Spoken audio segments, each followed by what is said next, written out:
We are in the midst of a season that for many of us is a time when we celebrate great events, stories, miracles, and traditions from differing cultures and faiths. One of those stories and traditions is that of 3 remarkable wise men who brought gifts to a small family of outcasts. It is from their story that the Christian custom of giving gifts at this time of year was born. Today, we have been visited by 3 remarkable wise women who, from their lives, their experiences, their faiths, have brought us gifts of great worth. And it is for us to receive these gifts with gratitude and to ponder their meaning.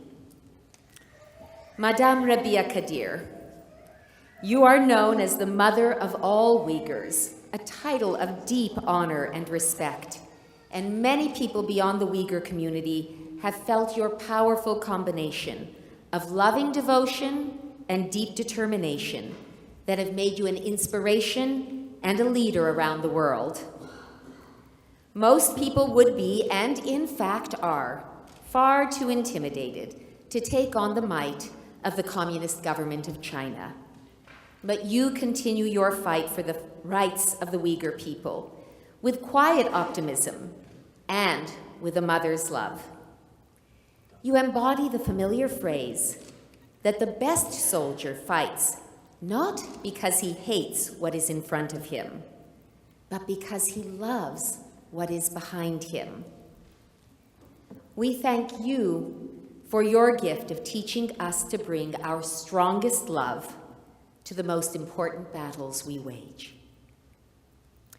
Irshad Manji, when I listen to the winsome eloquence and insistent passion with which you make your case for personal moral courage and for relentless inquiry after truth and compassion, I am reminded of Shakespeare's delightful quote, "And though she be but little, she is fierce." I think everyone in this room and far beyond have fallen in love with your brand of charming, persuasive fierceness. But even more, we are grateful for your example of tenacity in fighting for the reform of the faith that you love. You have chosen not to walk away. You believe in the power of your faith to transform or perhaps reclaim, or maybe both transform and reclaim your magnificent Muslim heritage. At this moment in our nation's political discourse, when some truly reprehensible things are being said and proposed that would marginalize and isolate our Muslim brothers and sisters, your articulate voice and vision are urgently required. Thank you for the gift of your example of faith that is ever enduring but never complacent. Ayan Hirsi Ali, you have been aptly likened to the great French Enlightenment thinker and writer Voltaire, not a bad comparison, who was extraordinary in his defense of freedom of speech, conscience, and belief. You share his passion for dangerous ideas, like the freedom of religion and freedom from religion, the insistence on the proper separation of church and state, mosque and state, temple and state. And above all, you share with him a fearless determination to speak the truth regardless of the consequences. Parenthetically, one thing you do not share with Voltaire, well, let's just say I've seen his portrait, and you are so much better looking. Your intrepid truth-telling has led you to a life of great drama and danger, but you have not shied away from speaking the truth and doing it in defense of the most fundamental values of freedom and human dignity. Thank you for the gift of reminding us that facts really are stubborn things and that the truth is always worth defending. I want to thank each of you for these precious gifts, that you have given us. Above all, for the gift of seeing in the lives that you have each led what true courage looks like.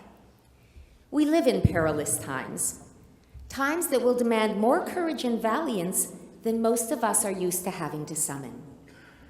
There are threats that come from without in the form of extremism, violence, and terror that seek to destroy our basic freedoms. These must be confronted and defeated. But there are also threats that come from within. The danger of giving in to our fears, of forsaking our precious freedoms, or allowing our most fundamental values to be weakened and undermined.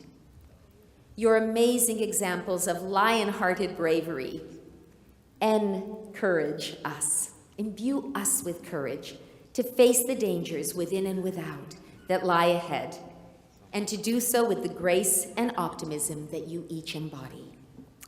And so, as we thank you for the gifts you have given us, we pledge a gift in return. We will face the truth, as you have said, Ayan, that we have to do something. May each of us leave here today determined to seek out what we must do to defend our common human rights in these difficult times. And in so doing, we hope to pay back and pay forward the wonderful gifts you have given us. We thank you all for joining us for the 2015 Lantos Human Rights Prize Award ceremony, and I ask you to join me one more time in acknowledging our three extraordinary laureates.